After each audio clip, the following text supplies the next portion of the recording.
বিরাদর ইসলাম, একটি কথা মনে রাখবেন, কোন ব্যক্তির বলাতে কোনো জিনিস শিরিক হবে না, কোন ব্যক্তির বলাতে কোনো জিনিস বিদআত হবে না। নবী পাকের জামানায় বা সাহাবার জামানায় যেই জিনিসটা হয়নি সেই জিনিসটাকে বিদআত বলা যাবে না। বিদআত কাকে বলে? ইমাম মুল্লা আলী কারি রহমাতুল্লাহ আলাইহি মিশকাতের সারা মিরকাতের মধ্যে লিখেছেন, আহলে হাদিসদের গুরু কাজী শওকানি নিজের কিতাব নাইলুল আওতারের মধ্যে লিখেছেন যে বিদআত ওই প্রত্যেকটি জিনিস যে এমন কোন নতুন জিনিস কেউ দ্বীনের নামে আবিষ্কার করলো, যেই জিনিসটা আবিষ্কার করে কোন সুন্নাত মিটে গেল। বুঝতে পারছেন আমার কথা? এমন কোন নতুন জিনিস আবিষ্কার করলো যেটাতে কোন নবী পাকের সুন্নাতকে মিটিয়ে দেয়, এই ধরনের প্রত্যেক বিদআত হচ্ছে জাহান্নামী। আর এমন কোন নতুন কাজ আবিষ্কার করলো যাতে কোনো সুন্নাত মিটে না, বরং কোন সুন্নাত আরো শক্তিশালী হয় বা দ্বীনের কোনো উপকার হয় বা ঈমানের তাজগি পয়দা হয় বা নবীর ইশকে বাড়তি পয়দা হয়, তাহলে ওই বিদআতটা গুমরাহি হয় না, ওটা মুস্তাহাব হয়। বলেন সুবহানাল্লাহ। ইমাম মুল্লা আলী কারি রহমাতুল্লাহ আলাইহি জগৎ বিখ্যাত ইমাম বলেছেন যে যেই জিনিসে ইসলামের উপকার আছে বা নবী পাকের ইশকের চেরাগ উজ্জ্বল হয় বা মানুষ দ্বীনের দিকে আসে বা মানুষ কিছু সময়ের জন্য আল্লাহ আল্লাহ রসুলের গুণগান করে, যদিও সেটা নতুন হয় আর তাতে কোনো সুন্নাত না মিটে, তাহলে ওই কাজটা মুস্তাহাব বলে গণ্য হবে। বলেন সুবহানাল্লাহ।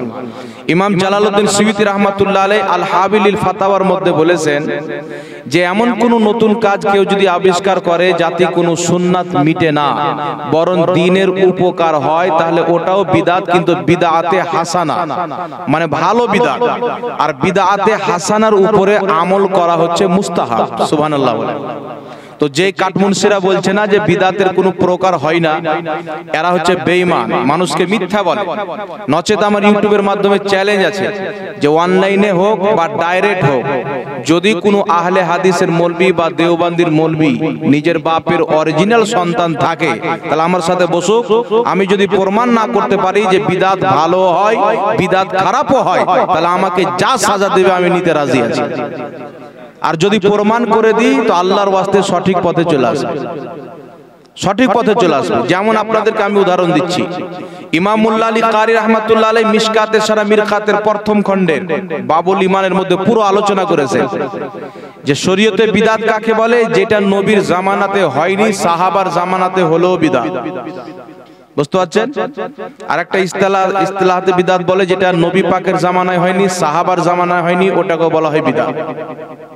তো আমার আপনার নবী যখন কুরআন পাকে যখন একটি আয়াত নাজিল হয়ে গেল, ইয়াউমা আকমালতু লাকুম দীনাকুম, এই আয়াত যখন নাজিল হলো যে তোমাদের জন্য আমি তোমাদের দ্বীনকে পরিপূর্ণ করে দিলাম, কমপ্লিট করে দিলাম, তাহলে দ্বীন যখন কমপ্লিট হয়ে গেল তো আর কোনো জিনিসের প্রয়োজন থাকলো কি? কিন্তু দ্বীন কমপ্লিট হয়ে গেল, হওয়ার পরে রাসূলের ইন্তিকালের পর আবু বকর সিদ্দিক অন্যান্য সাহাবার পরামর্শ নিয়ে পবিত্র কুরআন পাককে, যেগুলো গাছে লেখা ছিল, পাথরে লেখা ছিল, লকড়িতে লেখা ছিল, সেইগুলোকে একত্রিত করে একটা কিতাবের রূপ দিলেন। এটা নবীর জামানায় হয়নি। তো দ্বীন যখন পরিপূর্ণ হয়ে গেল তো আবু বকর সিদ্দিক এই নতুন কাজটা কেন করলেন? তো পুরো কোরআনকে আপনার কাগজের মধ্যে আনলেন, যেটা আমরা পড়ছি এইভাবে। এইবার চলে আসেন, তারপরে কোরআনের উপরে জের জাবার লাগেনি, অনেক দিন পর এসে জের জাবার লাগলো। তারপরে কোরআনের রুকু চড়ানো হয়েছে, আয়াত হয়েছে, হয়েছে না হয়নি? কোনটা সূরা মক্কাতে নাজিল হয়েছে, মদিনাতে নাজিল হয়েছে, এগুলো সব পরে লাগানো হয়েছে। ইমাম মুল্লা আলী কারি বলছেন এইগুলো বিদআত, কিন্তু এইগুলো হচ্ছে বিদআতে হাসানা। জোরে বলেন সুবহানাল্লাহ। এইগুলো কি? তো যারা বলে দ্বীন পরিপূর্ণ হয়ে গেছে, কমপ্লিট হয়ে গেছে, তো আর কোনো জিনিস নতুন করা চলবে না, কোন জিনিস আর করা চলবে না, তারা আপনারা বলেন তো আবু বকর সিদ্দিক রাদিয়াল্লাহু তাআলা আনহু যে কোরআনকে একত্রিত করেছেন অন্যান্য সাহাবা উসমান গনি রাদিয়াল্লাহু তাআলা আনহুদের পরামর্শকে নিয়ে, তাহলে আপনারা বলেন তো আবু বকর সিদ্দিক রাদিয়াল্লাহু তাআলা আনহু সওয়াব পাবে কি পাবে না? পাবে কি পাবে না? জোরে বলেন, পাবে কি পাবে না? একটা হলো, তারপরে চলে আসেন হযরত ওমর ফারুক রাদিয়াল্লাহু তাআলা আনহু। হাদিসটি বুখারীর মধ্যে।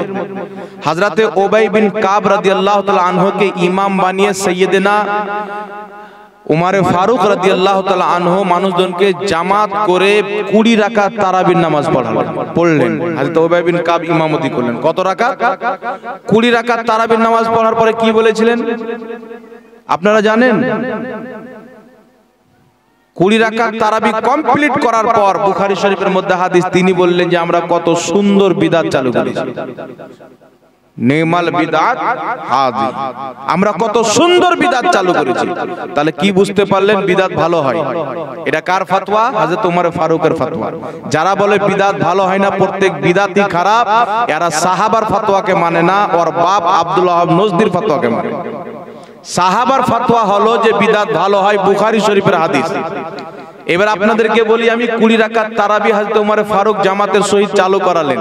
তো দিন যখন কমপ্লিট হয়ে গেল, তো এই নামাজটা কেন উনি নতুন করে চালু করলেন?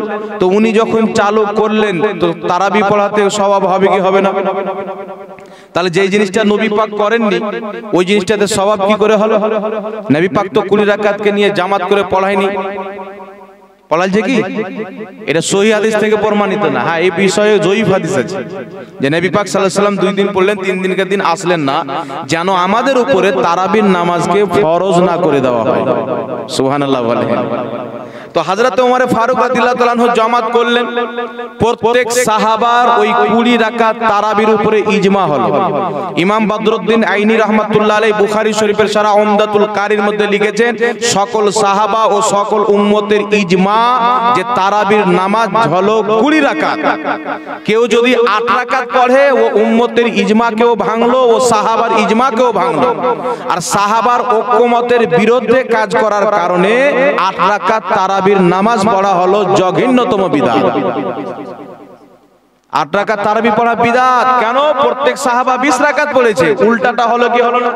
তো 8 রাকাত করে 20 রাকাতকে গায়েব করার চেষ্টা, এটা সুন্নাতকে মিটানোর চেষ্টা। তো সুন্নাতকে মিটার কারণে যারা 8 রাকাত তারাবি পড়ে তারা হলো বিদআতি। এবার বিদআতি কারা, আর কাদেরকে বিদআতির ফতোয়া দেওয়া হয়? এবার আপনাদের সম্মুখে শুনেন, মসজিদে যে আমাদের মেহরাব হয় না, সামনে ইমাম সাহেবের যে জায়গা হয়, খুতবা দেওয়ার জায়গা হয়, নবী পাকের জামানায় ছিল না, বরাবর ছিল। মসজিদের মিনার নবীর জামানাতে ছিল না, নবীর জামানায় পাক্কি মসজিদ ছিল না, বরং নবী পাক পাক্কি মসজিদকে ইহুদি নাসারাদের ইবাদত গাহা, ইবাদত খানার সঙ্গে তুলনা করেছেন। আর নবী পাক বলেছেন, আবু দাউদ শরীফের হাদিস, যে আমাকে আল্লাহ পাক মসজিদকে উঁচু করতে নিষেধ করে দিয়েছেন, মসজিদকে নকশ নিগার করতে নিষেধ করে দিয়েছেন। কিন্তু এখন আমাদের মসজিদ উঁচু হয় কি হয় না? নেকি মনে করে করি না গুনাহ মনে করে করি? জোরে বলেন।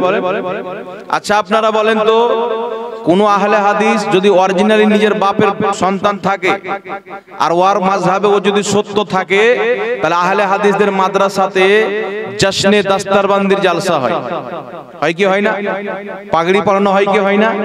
কুরআন পড়েছে, হাফিজ হয়েছে, হাফিজের পাগড়ি, কুরআন শুদ্ধভাবে পড়ছে, কারির পাগড়ি, বুখারী মুসলিম পড়েছে, ফজিলতের মৌলবীর পাগড়ি। আপনারা বলেন তো, আবু বকর সিদ্দিক চাইতে ওরা বেশি কুরআন পড়নেওয়ালা? জোরে বলেন। উমর ফারুক চাইতে বেশি কুরআন পড়নেওয়ালা? উসমানে গনি চাইতে বেশি কুরআন পড়নেওয়ালা? আজকে আসছিলাম একটা দেওবন্দীদের মাদ্রাসায়, দেখলাম জশ্নে দস্তরবন্দি, মানে ছেলেকে পাগড়ি দেওয়ানো হবে।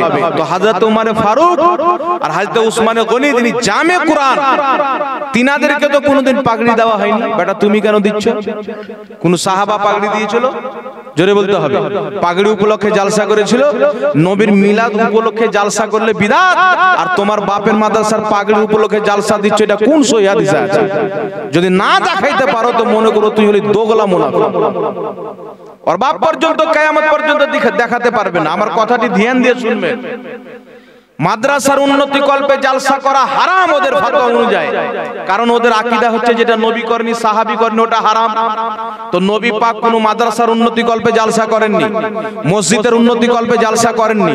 তো এরা যে মসজিদের উন্নতি কল্পে, মাদ্রাসার উন্নতি কল্পে জালসা করছে, ওদের ফতোয়া অনুযায়ী ওরা হারাম করছে, ওদের ফতোয়া অনুযায়ী, কারণ নবী পাক করেননি, সাহাবা করেননি। আচ্ছা আপনারা বলেন তো, আমার নবী কোন মাদ্রাসায় পড়েছিলেন? সাহাবা কোন মাদ্রাসায় পড়েছিলেন? সাহাবা কোন মাদ্রাসা থেকে পড়েছিলেন? একটা কেউ বলতে পারবে? কিয়ামত পর্যন্ত দেখাতে পারবে না। তাহলে ওদের ফতোয়া অনুযায়ী ওদের যত মাদ্রাসা আছে ওদের মাদ্রাসাতে আগুন লাগিয়ে জ্বালিয়ে দেওয়া ওয়াজিব, কারণ ওগুলো সব বিদআত। তো বিদআতকে কেউ যদি ভালো না বলে তো এক কদম চলতে পারবে না। ওই কাটমুনসি যেই জালসাতে বসে বলছে যে অমুক করা বিদআত, নবী করেনি, সাহাবী করেনি, ও যেই জালসাতে বলছে ওই জালসা ওই রকম কোন নবী কোন সাহাবী করেনি, আর জালসাটাই বিদআত। তাহলে মানুষকে সে গুমরাহ করছে। কিন্তু আমার নবীর নিকটে বিদআত কি? মুসলিম শরীফের হাদিস, মিশকাত শরীফের হাদিস। আমার নবী বলছেন, মান সান্না ফিল ইসলামে সুন্নাতান হাসানাতান ফালাহু আজরুহা। যে ব্যক্তি আমার ইসলামের মধ্যে কোন ভালো জিনিস নতুন আবিষ্কার করলো তাকে সওয়াব দেওয়া হবে, আর তার প্রতি কিয়ামত পর্যন্ত যত লোক আমল করবে সবারই সওয়াব তাকে দেওয়া হবে। জোরে বলেন সুবহানাল্লাহ। কাউরির সওয়াবে কমতি হবে না। তারপরে আমার নবী বলছেন, মান সান্না ফিল ইসলামে সুন্নাতান সাইয়্যাতান কানা আলাইহি ওয়িজরুহা। আমার নবী বলছেন, কোন ব্যক্তি যদি আমার ইসলামের মধ্যে কোনো খারাপ নতুন জিনিস আবিষ্কার করে সে গুনাহ পাবে, যতজন তার উপরে আমল করবে সবারই গুনাহ তাকে হবে, কাউরির গুনাহতে কমতি হবে না। জোরে বলেন না সুবহানাল্লাহ। তাহলে কি বুঝতে পারলেন এই হাদিসের ব্যাখ্যা? নবী পাক বলছেন ভালো জিনিস আবিষ্কার করলে সওয়াব পাবে, যারা আমল করবে তারাও সওয়াব পাবে। খারাপ জিনিস আবিষ্কার করলে গুনাহ পাবে, যারা আমল করবে তারাও গুনাহ পাবে। এই হাদিসের ব্যাখ্যা আজকের মুন্সিকে যদি বলেন আপনার ঈমান লুটার জন্য বলবে এটা অমুক কারণে ছিল, অমুক কারণে ছিল। কিন্তু এই হাদিসের ব্যাখ্যা ফতোয়ায়ে শামীর মধ্যে ইমাম ইবনে আবেদিন শামী রাহমাতুল্লাহ আলাইহি করেছেন যে এই হাদিসের অর্থ হলো কিয়ামত পর্যন্ত ইমামগণ বলেছেন ইসলামের মধ্যে যদি কোনো নতুন জিনিস ভালো আবিষ্কার করা হয়, যেই কাজে উপকার আছে, মানুষ আল্লাহর নাম নিবে, নবীর নাম নিবে, আল্লাহর তাজিম করবে, নবীর তাজিম করবে, বা দিন উজ্জ্বল হবে, দিন আগে বাড়বে, এই রকম প্রত্যেকটা জিনিস ইসলামের মধ্যে যে আবিষ্কার করবে সে সওয়াব পাবে, যারা আমল করবে তারাও সওয়াব পাবে। আর যারা এমন কাজ করলো যে সেটা নবী পাকের ক্ষতি, নবী পাকের গুস্তাখি হয়ে যায়, আল্লাহর তাওহীন হয়ে যায়, বা দ্বীনে ইসলামের ক্ষতি হয়ে যায়, জিনিসটি নতুন, বা মানুষের ঈমান বরবাদ হয়ে যাবে, এই রকম নতুন জিনিস কেউ যদি আবিষ্কার করে সে গুনাহ পাবে, যতজন আমল করবে সবারই গুনাহ হবে। বুঝতে পারলেন স্পষ্ট? এটা ফতোয়া শামীর মধ্যে আছে। আর আমি যতগুলো হাওয়ালা দিচ্ছি, কোন বাপের বেটা একটা যদি ভুল প্রমাণ করতে পারে 1 লক্ষ টাকা আমি পুরস্কার দেব। একটা বলে দেখ যে এটা হাওয়ালা দিয়েছে অমুক কিতাবে নাই, ওর বাপ পর্যন্ত পারবে না। এইবার শুনেন, বিদআত আমার নবীর হাদিস পেয়ে গেলেন, ফুকাহায়ে কেরামদের ব্যাখ্যাও পেয়ে গেলেন। এবার আপনাদেরকে জগৎ বিখ্যাত ইমাম, যাকে হাজারো আহলে হাদিসও মানে ওয়াহাবি, যাকে দেওবন্দি ওয়াহাবিও মানে, ইমাম ইবনে হাজার আসকালানী রাহমাতুল্লাহ আলাইহি বুখারী শরীফের শারহ ফাতহুল বারীর মধ্যে লিখতেছেন। ফাতহুল বারীর মধ্যে কি লিখছেন? তিনি বলছেন বিদআত হলো 2 প্রকার, ভালো বিদআত, খারাপ বিদআত। আর ওই ফাতহুল বারীর মধ্যে ইমাম শাফি রাহমাতুল্লাহ আলাইহি, জিনার জামানা হাজারো বছর পূর্বে, ইমাম শাফি রাহমাতুল্লাহ আলাইহি ফতোয়া দিয়েছেন বিদআত ভালো হয়, বিদআত খারাপও হয়। জোরে বলেন সুবহানাল্লাহ। ইমাম বদরুদ্দিন আইনি রাহমাতুল্লাহ আলাইহি বলেন বিদআত ভালো হয়, বিদআত খারাপও হয়। ইমাম জালালউদ্দিন সুয়ুতী রাহমাতুল্লাহ আলাইহি আল হাবিলিল ফাতাওয়ার মধ্যে বলেন বিদআত ভালো হয়, বিদআত খারাপও হয়। ইমাম মুল্লা আলী কারি রাহমাতুল্লাহ আলাইহি মিশকাতের শারহ মিরকাতের মধ্যে লিখেছেন বিদআত ভালো হয়, বিদআত খারাপও হয়। ফতোয়ায়ে শামীর মধ্যে ইমাম ইবনে আবেদিন শামী রাহমাতুল্লাহ আলাইহি বলেছেন যে বিদআত ভালো হয়, বিদআত খারাপও হয়। ফতোয়ায়ে আলমগীরের মধ্যে, ফতোয়ায়ে আপনার কাজী খার মধ্যে অসংখ্য ইমামগণ বলেছেন বিদআত ভালো হয়, বিদআত খারাপও হয়। জোরে বলেন সুবহানাল্লাহ। তাহলে আপনারা বলেন তো ইমামদের শরীয়তকে নেবেন না আজকের জাহিলদের শরীয়তকে নেবেন? ইমামদের শরীয়তকে মানতে হয় বাবজি, তিনারা বুঝতেন, আর তিনাদেরকে মানতে আল্লাহ কোরআনে বলেছে। আপনাকে যেই ব্যক্তি বলবে না যে কোরআন হাদিস ছাড়া কিছু মানা যাবে না, এটা হাদিসে দেখাও তো, এটা হাদিসে দেখাও তো, দেখার পরেও মানবেন না। আপনি চিন্তা করেন, আজকে আপনাদের সম্মুখে আরেকটা জিনিস খুলাসা করে দিই। বিদআত 2 প্রকার হলো, বিদআত আমরাও করি, বিদআত তারাও করে। তফাৎ এতটুক, বিদআতে সাইয়্যিহা মানে গুমরাহি বিদআত, আর বিদআতে হাসানা মানে ভালো বিদআত। বিদআতে সাইয়্যিহার মতো প্রত্যেকটি বিদআত জাহান্নামী, আর বিদআতে হাসানা প্রত্যেকটি বিদআত মুস্তাহাব, সওয়াবের কাজ। জোরে বলেন সুবহানাল্লাহ। আমার নবী বলেছেন প্রত্যেক বিদআত হচ্ছে গুমরাহি, কুল্লু বিদআতিন দালালা। প্রত্যেক বিদআত হচ্ছে গুমরাহি, কুল্লু দালালাতিন নার। আর প্রত্যেক গুমরাহি হচ্ছে জাহান্নাম। সুবহানাল্লাহ বলবেন না? তো এই হাদিসের ব্যাখ্যা ইমাম মুল্লা আলী কারি মিশকাতে সারা মিরকাতের মধ্যে বলেছেন কুল্লু বিদআতিন দালালা। এর অর্থ হচ্ছে আম মাখসুসুন, খাস বিদআত, যেইগুলো বিদআতে সুন্নাত মিটে যায়, যেইগুলো বিদআতে ইসলামের ক্ষতি হয়, যেইগুলো বিদআতে মানুষের ঈমান ও আকীদা বরবাদ হয়ে যায়, এই রকম প্রত্যেক বিদআতকে আমার নবী জাহান্নাম বলেছে। জোরে বলুন সুবহানাল্লাহ। আর যদি বিদআতে হাসানা ভালো বিদআতকে জাহান্নামী বলা হয়, যেমন কিছু কাটমুনসি বেরিয়েছে যে বিদআত হলো গুহের কি আর তফাত হয়? গু কি ভালো হয়, গু কি খারাপ হয়? বেটা গু ভালো হয় খারাপও হয়। তোর গু যদি ঠিকঠাক হয় তো বাড়ির বাথরুমে থাকবি, আর পাতলা পায়খানা হয় তো পিজি হসপিটালে থাকবি। তো ভালো আর খারাপ হলো কি হল না? ঠিকঠাক যদি আপনার পায়খানা হয় তো আপনি বাড়িতেই থাকবে। আর যদি পায়খানা জ্বলন আরম্ভ হয়ে যায়, বিঘাট ধরে লাই, তাহলে ডাক্তার বাড়ি যেতে হবে কি হবে না? তাহলে পায়খানার মধ্যে তফাৎ হলো কি হল না? তো পাগলা উদাহরণ দিতে জান না, কোন মাদ্রাসায় পড়েছে আল্লাহ পাকই জানে। আর প্রত্যেকটা কথা উদাহরণ দিয়ে দিবে, উদাহরণ দিয়ে দিবে। এখন আপনাদেরকে বলছি শুনেন, আমরাও বিদআত করি, তারাও করে। তফাৎ হলো আমরা ভালো করি, তারা খারাপ বিদআত। যেইগুলো বিদআত জাহান্নামে নিয়ে যাবে ওই প্রত্যেকটা বিদআত তারা করে। আর যেইগুলো বিদআতের উপর আমল করা মুস্তাহাব, যার ইঙ্গিত কোরআন হাদিসের মধ্যেও পাওয়া যায়, ওকে আর বিদআত বলা যাবে না। সালাম কিয়ামের ইঙ্গিত কোরআন হাদিসে আছে, আপনার মিলাদুন নবীর ইঙ্গিত কোরআন হাদিসে আছে। এইগুলোকে বিদআত বলার ক্ষমতা নাই, কেউ প্রমাণ করতে পারবে না। আর ওদের বিদআত আর আমাদের বিদআত আপনাদের সম্মুখে আমি তুলে ধরছি। দেখেন, আমাদেরকে বলে কায়াম করা বিদআত, কিন্তু কায়াম করা বিদআত না। কারণ বুখারী শরীফের মধ্যে হাদিস, আমার আপনার নবী সাল্লাল্লাহু তাআলা আলাইহি ওয়া আলিহি ওয়াসাল্লাম, বুখারী শরীফের হাদিস, সাহাবা বসে আছেন, নবী পাক বসে আছেন। নবী পাক সাল্লাল্লাহু আলাইহি সাল্লাম কিছু সাহাবীকে কোথায় পাঠার জন্য ওনাদের মধ্যে একজনকে সরদার বানিয়েছিলেন। ওই সাহাবী যখন আসলেন তো আমার নবী বললেন, কুমু ইলা সাইয়্যিদুকুম, তোমরা তোমাদের সরদারের জন্য দাঁড়িয়ে যাও। জোরে বলুন সুবহানাল্লাহ। তোমরা তোমাদের সরদারের জন্য দাঁড়িয়ে যাও। বুখারী শরীফের এই হাদিসের ব্যাখ্যায় ইমাম ইবনে হাজার আসকালানী রাহমাতুল্লাহ আলাইহি বুখারী শরীফের শারা ফাতহুল বারির মধ্যে ইমাম বাইহাকী রাহমাতুল্লাহ আলাইহি কওল বর্ণনা করেছেন। জগৎ বিখ্যাত ইমাম বাইহাকী রাহমাতুল্লাহ আলাইহি বলেন, নবী পাক সাল্লাল্লাহু আলাইহি সাল্লাম যে সাহাবীদেরকে তাদের সরদারের জন্য কিয়াম করতে বলেন, এটা ছিল সম্মান অর্থে। তো সম্মান অর্থে কিয়াম করা এটা মুস্তাহাব কাজ, সওয়াবের কাজ। জোরে বলেন সুবহানাল্লাহ। আল্লাহু আকবার, ইয়া রাসূলুল্লাহ জিন্দাবাদ। তো বাবজি আমার কথা বুঝতে পারছেন তো? কে বলছেন? ইমাম বাইহাকী, যিনি সুনানুল কুবরা 11 খণ্ডে হাদিসের কিতাব লিখেছেন। এরকম মোটা মোটা আমার মাদ্রাসায় আছে। যিনি শুআইবুল ঈমান কত খণ্ডে ওই হাদিসের কিতাব লিখেছেন। যিনি আপনার আরো অসংখ্য দালাইলুন নবুয়াত হাদিসের কিতাব লিখেছেন, যেটা 8 খণ্ডে বিভক্ত। যেই কিতাবটি আমার মাদ্রাসায় আছে, ইমাম বাইহাকী জগৎ বিখ্যাত ইমাম, তিনি ফতোয়া দিচ্ছেন সম্মান অর্থে দাঁড়ানো এটা শুধু জায়েজ নয়, তিনি বলছেন মুস্তাহাব, সওয়াবের কাজ। সুবহানাল্লাহ।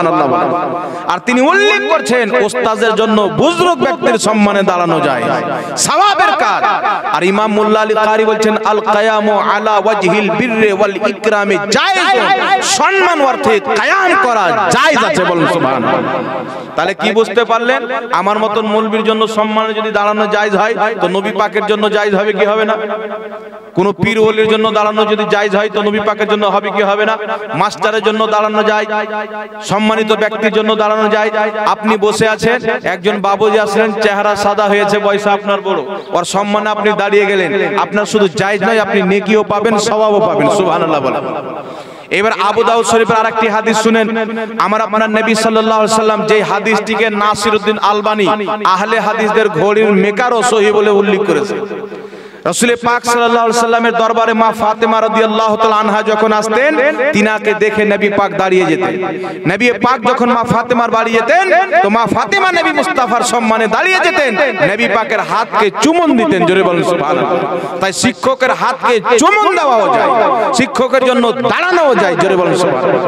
তাহলে কওরের জন্য যদি দাঁড়ানো নাজেজ বা হারাম হতো, তাহলে আমার নবী মা ফাতেমার জন্য দাঁড়িয়েছে। এরা ফতোয়া দেখ, নবীর উপরে ফতোয়া দিতে পারবে, ওর বাপও দিতে পারবে না। বউ সুদ্ধা তালাক হয়ে যাবে। জানছে যে রাসূলুল্লাহর উপরে যদি ফতোয়া দিতে বউ থাকবে, বউ যাবে, বাপ মাও চলে যাবে। আরেকটি কথা বলি আপনাকে, এই বিষয়ে অনেক হাদিস আছে, মিশকাত শরীফ, আবু দাউদ শরীফ, মিশকাত শরীফ, বাবু মা জাআ ফিল কিয়াম। সাহাবী রাসূল বলেন, নবী পাক সাল্লাল্লাহু আলাইহি ওয়াসাল্লামের মাজমাতে আমরা বসে থাকতাম, আল্লাহর নবী সাল্লাল্লাহু তাআলা আলাইহি ওয়া আলিহি ওয়াসাল্লাম যখন উঠে যেতে লাগতেন তো আমরা কুমনা কিয়ামা, নবীর সম্মানে সবাই দাঁড়িয়ে যেতাম। জোরে বলুন সুবহানাল্লাহ। কতক্ষণ দাঁড়িয়ে থাকতাম?